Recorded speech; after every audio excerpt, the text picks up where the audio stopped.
Bana juzi nimeona Harmonize ameenda kwenye show Mwanza, lakini pia alikuwa na show Zanzibar. Alikuwa na show kama mbili, ya Mwanza na Zanzibar. Big shout sana Harmonize, umefunga na kufungua mwaka vizuri. Lakini mimi swali langu tu kwa jeshi moja tu.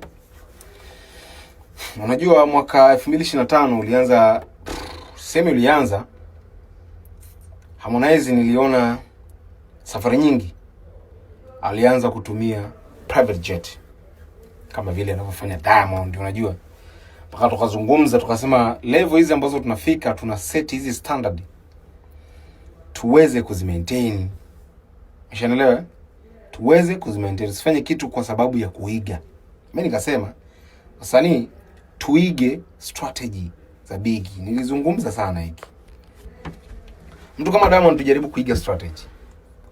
Sisemi Harmonize alikuwa anamuiga Diamond. Ni mipango yake na huenda kuna vitu vijakasa whatever. Lakini tayari tulishaanza kukurate kule.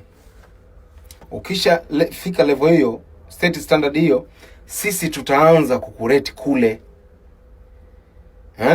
Ndio maana watu wengi wataanza kuona kama Harmonize labda alikuwa anafanya kitu kumuiga Diamond. Tusifanye vitu kwa kuiga. Tukiiga baadaye maji yatakuja kuwa marefu, tutashindwa kupita, si ndio?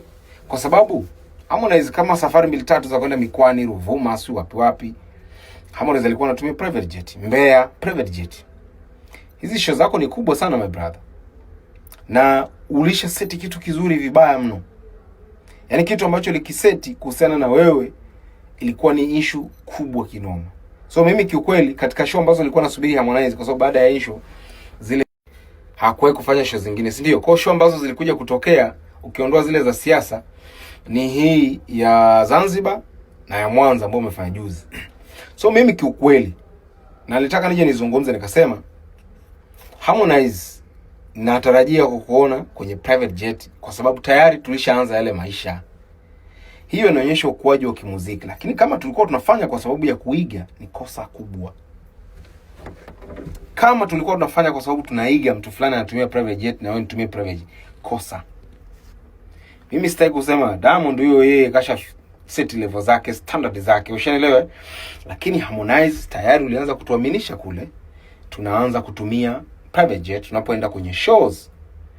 Kama tumeanza, maana yake ni kwamba ilikuwa inaonyesha ukubwa wa Harmonize. Sasa kama sasa hivi tena hazitumiki show mbili tena kubwa, ya Zanzibar, ya Mwanza, tumia hizi ndege, I think ni ya Tanzania umeenda. Tatizo ni nini? Je, malipo ya kule unapenda kufanya show, au tatizo ni kitu gani? Kitu gani kimebadilika? Mimi nimejaribu kuhoji.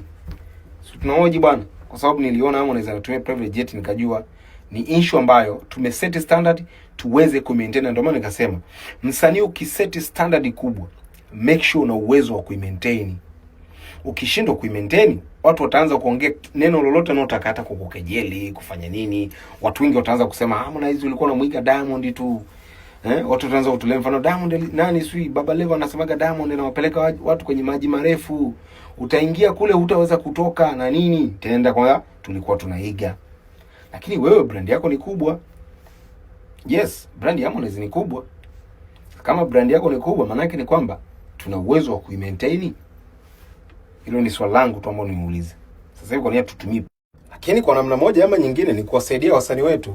Kwa maana nimesema ni vijana wenzetu, wasanii wenzetu, vijana kutoka mitaani kwetu na wapi. Sometimes kuambia hivi itawasaidia pia kuacha kuiga vitu ambavyo bado hujafika. Tengeneza standard yako kwanza, maintain kwenye standard ambayo unaitengeneza kwanza, then ukija kumove kwenda kwenye masuala ya private jet. Ukianza kutumia private jet, then safari ya kwanza, ya pili private jet, ya tatu ujitumie private, tayari watu wanaanza kuona ulifanya either kwa muhemko au uliiga mtu fulani. So maana yake ni kwamba lazima tujaribu kukukumbusha, just maintain your standard brother, maintain status yako, usimove haraka. Muziki unaingiza hela. Ndege kukodi hapa Tanzania, of course sijui bei yake kiasi gani, inaweza kafika hata milioni labda 30, milioni labda 40 ndani hapa Tanzania private jet. Labda nasema milioni 50 40. Je, show hizo zinalipa, zipo za kulipa hiyo hela? hizo show zipo ndio tatizo, kwa sababu show zenyewe hamna. Kutumia ma private jet haya unatoboka. Umeshanielewa vizuri? Ndio maana nikasema lazima tujaribu kuwashauri. Maintain kwanza standard yako brother, tutamove tu vitu vingine utaanza kujishusha. Anapenda kukopi, anapenda nini? Of course inajenga na ni nzuri, lakini angalia sasa hivi utumii tena nini ambacho kipo kwenye akili ya watu sasa hivi.